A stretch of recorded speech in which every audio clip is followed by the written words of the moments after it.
Okay, taking it home now. On my memo tonight, it is back to school. For millions of children in grade 4 and exam candidates in primary and secondary school. This is a back to school with a difference, but also a chance to sit for the all-important exam under circumstances no one had imagined a year ago. For parents and students alike, it is confusion and uncertainty over what the next few days or weeks will bring. However, it is what we have witnessed in the first few days of phase 1 of back to school that I focus my memo on tonight. Contrasts in different corners of the country.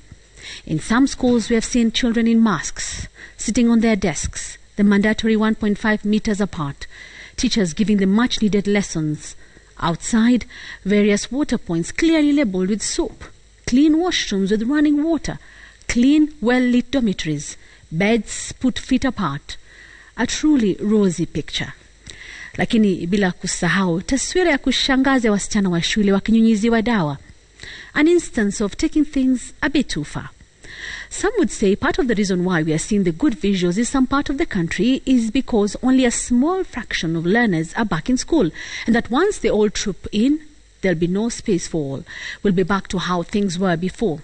Congestion in classes, during break time and meal times, as well as in the dormitories. That may well be true, but there are schools that are already dealing with that nightmare scenario even before the rest of the learners arrive this week. We have seen schools that could not reopen because they didn't have water and such couldn't have clean classrooms. In other places, learners were left without classrooms by massive flooding.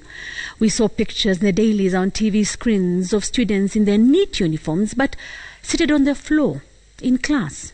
Studies going on but without the necessary desks. This happening again when a majority of students are not yet back. Some schools even reporting that most of the expected students had simply failed to report back to school. What about the other classes that are not part of phase 1? According to education officials, in the next 2 weeks, the other learners could be back in school as well. Swali ni je, mambo yatakuwaje wanafunzi waliosalia wakirudi shuleni? Ni taswira ipi itakayoshuhudiwa? And what about the over 50,000 learners who currently have no schools to go back to? This after 196 private schools closed down due to the effects of COVID-19. Most of those schools have since turned into other more profitable businesses, deeming any hopes of resuming any learning activities in those buildings. Parents and students are scrambling for spaces in other schools, and with that come the extra costs. We have not even spoken about the learners who walked into school with just 1 or 2 masks, or even none at all. But here we are. Week 1 of back to school has seen its ups and downs. For many learners, going back is a relief, a chance to have some semblance of normalcy. For some parents, a little more time for preparation would have helped. Time to look for the scarce resources to pay school fees and buy new uniforms.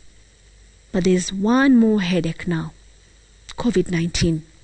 With the number of new infections seemingly rising, wazazi wengi wana wasiwasi lakini pia wana matumaini kuwa watoto wao walorejea shuleni watakuwa salama. So week 2 will come with new hopes and new anxieties. Will the learners who have been displaced by floods finally find schools to go to? Will the students left in the cold by the closure of some private schools find alternatives? Will the COVID-19 infections begin to slow down, or will it spike further? These are more immediate questions, but the events of the last few days have once again put the spotlight on the long-running inequality in our education system and the mighty fall of public education in Kenya.